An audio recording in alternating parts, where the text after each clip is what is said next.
Olá, profissionais da contabilidade, empresários, empreendedores e contribuintes de modo geral. Sejam bem-vindos a mais um episódio do programa Fiscalizações em Debate. Este projeto é mais um produto do Conselho Regional de Contabilidade do Paraná. Em síntese, o debate visa a apresentação das rotinas de fiscalização dos principais órgãos públicos que têm essa incumbência, ou seja, de fiscalizar. Nossa proposta é fazermos um debate, na forma de um bate-papo, com os agentes que são responsáveis na prática pelas ações de fiscalização. Com isso, nós conseguimos esclarecer as principais metodologias que são adotadas buscando transparência e entendimento sobre qual é a atuação dos principais agentes fiscalizadores. No episódio de hoje, o órgão em debate é o Conselho de Contribuintes e Recursos Fiscais do Estado do Paraná, que está vinculado à Secretaria da Fazenda.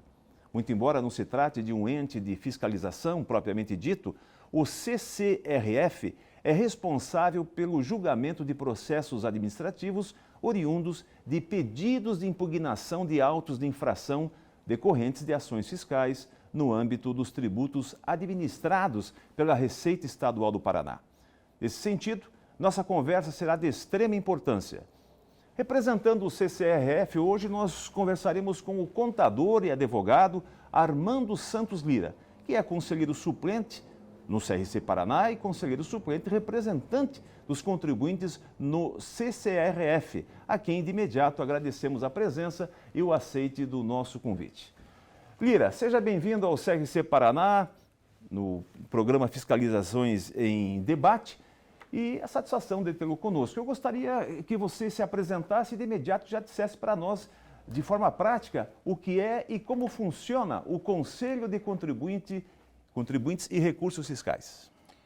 Gerson, na verdade você já fez a minha apresentação, agradeço, né? Inclusive porque a função de conselheiro, né, é uma função de indicação da iniciativa privada que coube ao presidente Laudelino e eu, que honrosamente ocupo, né? Então, dispensa a apresentação porque o amigo já fez essa apresentação, sou conselheiro desta casa, estou conselheiro do Conselho de Contribuintes e Recursos Fiscais e o que é o Conselho? O Conselho é um tribunal em que, quando acontece uma decisão de primeiro grau lá na delegacia de um auto de infração, essa defesa ela sobe para uma Câmara, um colegiado, um pleno, que vai julgar esses recursos, né? Exatamente isso, é um colegiado que vai em grau de recurso que o contribuinte pode oportunizar mais o contraditório, a ampla defesa por suas razões. Eu lhe pergunto assim, Armando, qual é a estrutura administrativa do CCRF, qual é a composição desse colegiado que você citou e conta para nós um pouco assim do organograma desse colegiado. Então, o Conselho de Contribuintes e Recursos Fiscais, ele é um tribunal constituído basicamente por 6 conselheiros representantes da iniciativa privada e 6 conselheiros da Fazenda. Basicamente, esses 6 conselheiros da iniciativa privada passam por uma lista tríplice enviada ao governador e quem que naturalmente indica nessa lista tríplice são as entidades, a FIEP, a FEComércio, a FETranspar, são entidades empresariais e o Conselho Regional de Contabilidade do Paraná. Então, no âmbito da iniciativa privada, nós temos essas 6 representações da iniciativa privada e 6 fazendárias. E por que é assim? Porque, naturalmente, não pode julgar o contribuinte somente órgãos da Fazenda, porque não faria sentido você fazer uma defesa que vai para o próprio órgão autuador e você não tem um olhar, uma visão do empresariado, do próprio contribuinte em si. E como é que é o organograma, né? Você tem 2 câmaras, cada câmara tem 6 conselheiros, 3 da iniciativa privada, 3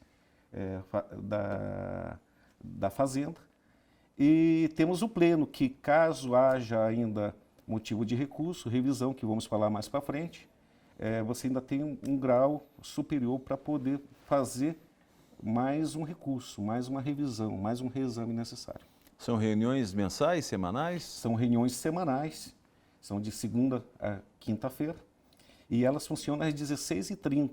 São sessões públicas, vocês podem acompanhar pelo site da Receita Estadual, tem lá sessões pleno, CCRF, primeira e segunda Câmara, e não há necessidade de você pedir inscrição e tudo, porque elas são, de fato, públicas.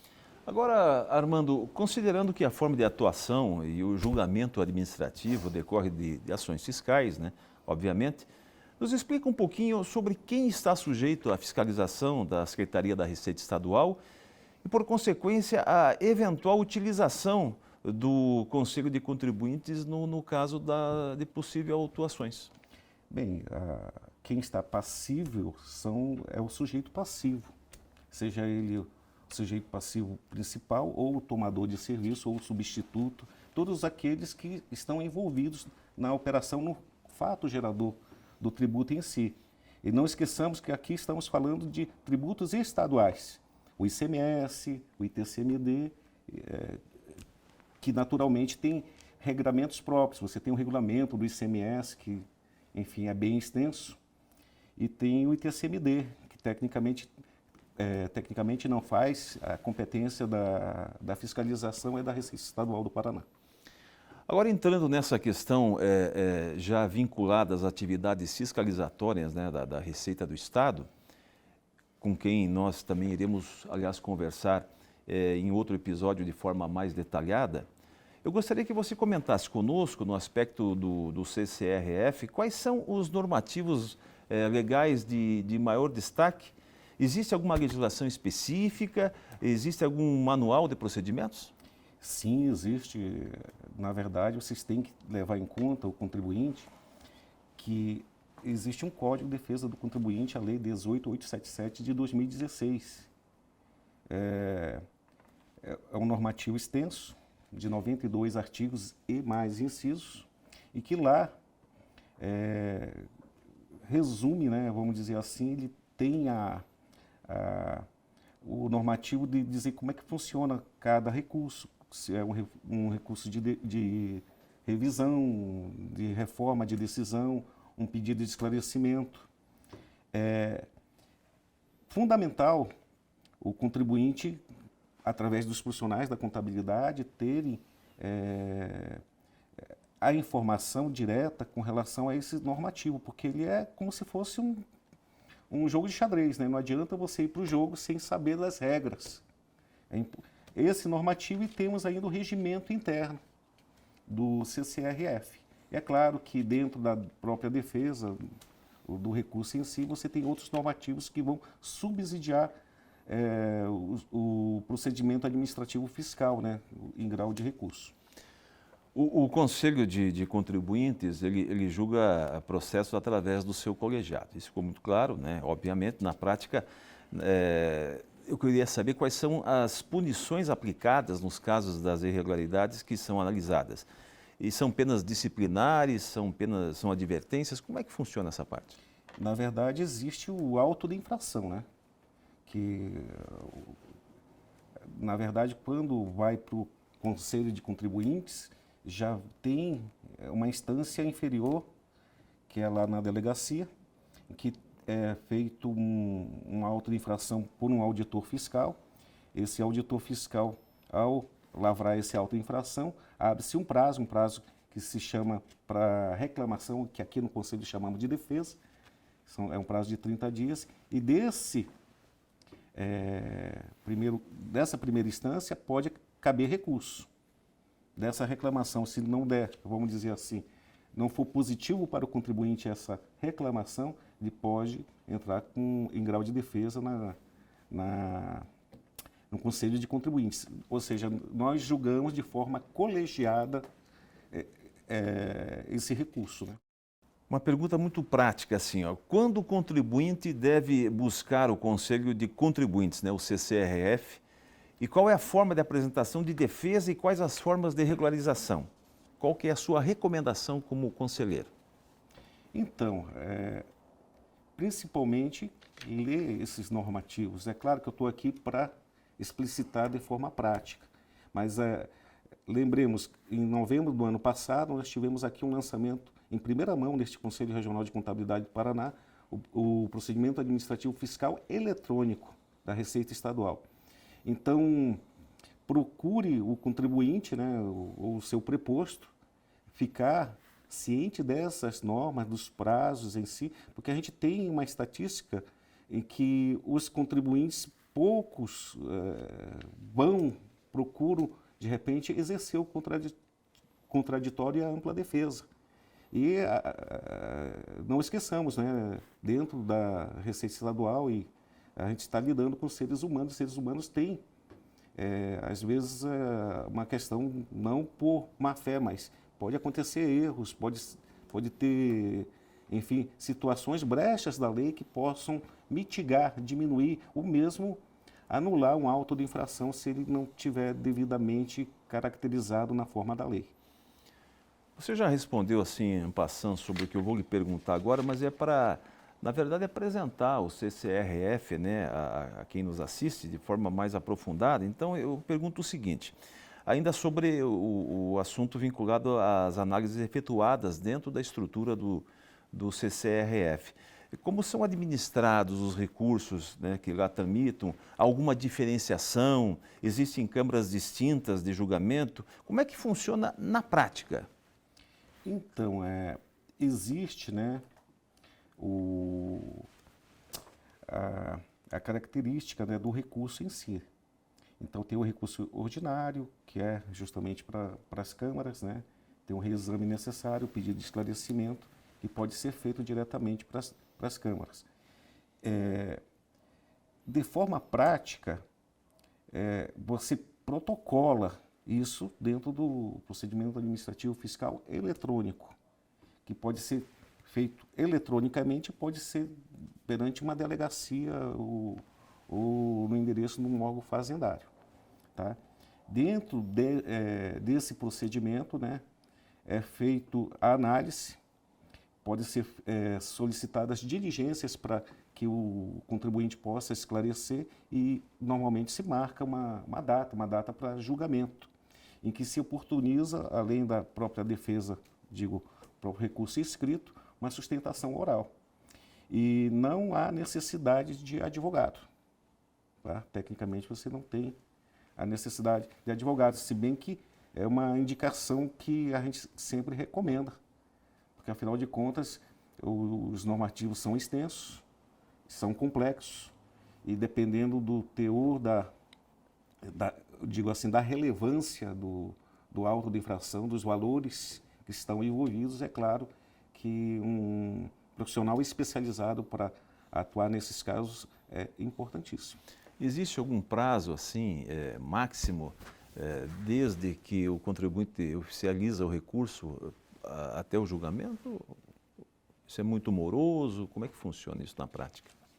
Então, dentro dos normativos, são céleres, são normalmente prazos de 30 dias, mas é claro que a gente está falando dentro do estado do Paraná, você imagine... Mesmo porque existem casos e casos, né? Exatamente. Então, pode ter solicitação de dilação de prazo, mas não costuma ser tão moroso, não.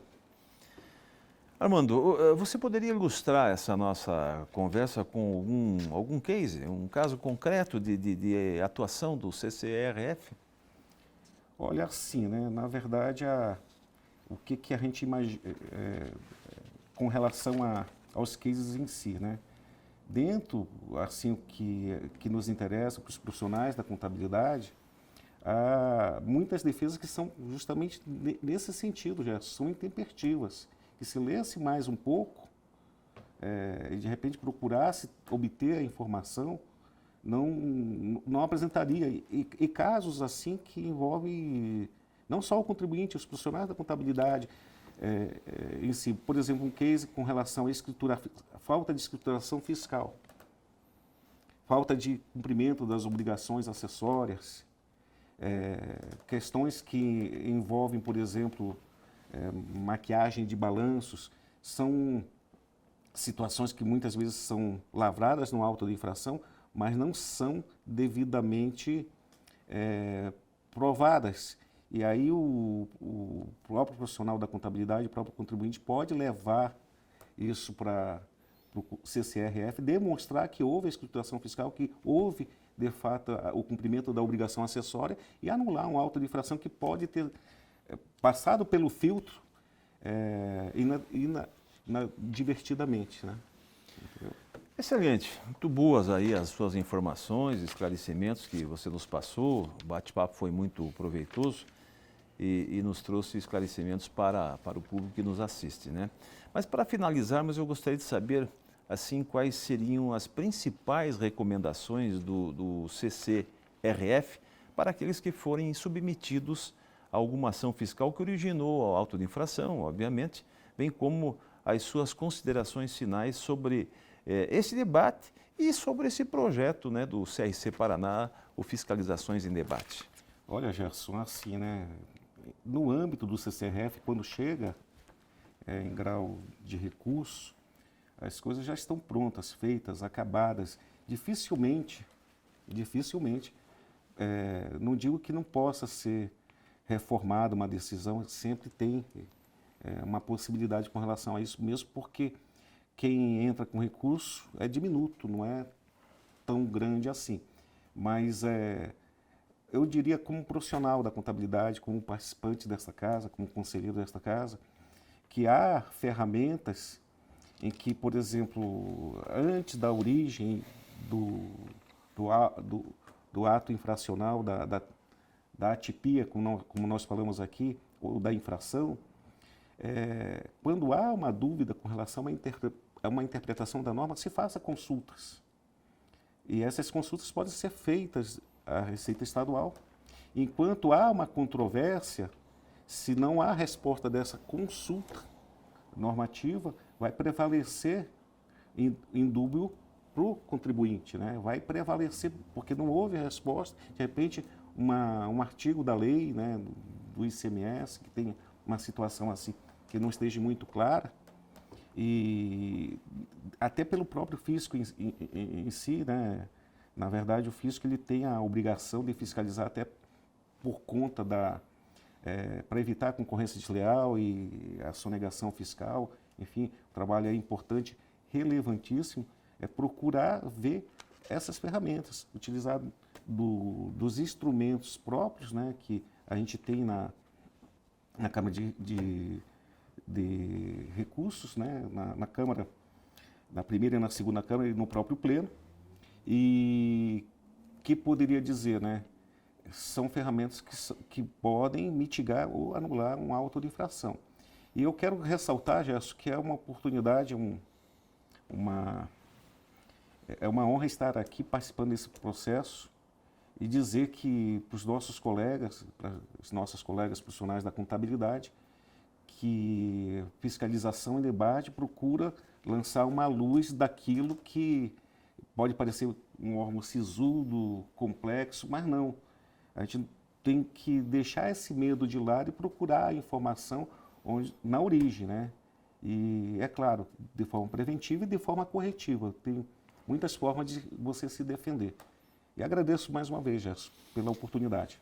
Perfeito. Aliás, o objetivo principal desse nosso programa, né? Eu falo programa, já deixou de ser projeto, é um programa dos debates, fiscalização e debate, né? É deixar muito claro ao público, né, como funcionam os órgãos, os caminhos, enfim. Já apresentamos, já está disponível no nosso site a questão da fiscalização do CRC Paraná, estamos finalizando a gravação com a Receita Federal, com a Receita Estadual, agora o CCRF, vem muito mais pela frente e tudo isso com o intuito de facilitar o entendimento do profissional da contabilidade, mas também do contribuinte em geral. Muito bem, meus amigos, nós estamos finalizando este episódio com muitas informações importantes. Tivemos a oportunidade de conhecer de forma mais detalhada sobre o funcionamento do Conselho de Contribuintes e Recursos Fiscais do Estado do Paraná. tiramos algumas dúvidas e ficamos por dentro da metodologia que é usualmente adotada. Quero registrar aqui nosso agradecimento ao presidente do CCRF, senhor Ademir Furlaneto, pelo trabalho que vem desenvolvendo, pela parceria com o CRC Paraná, e especialmente agradecer ao nosso amigo, colega aqui do CRC, Armando Santos Lira, conselheiro suplente do CCRF, também conselheiro do CRC, que aceitou o nosso convite e brilhantemente conversou conosco. Muito obrigado. Conselho Regional de Contabilidade do Estado do Paraná. Siga este conselho.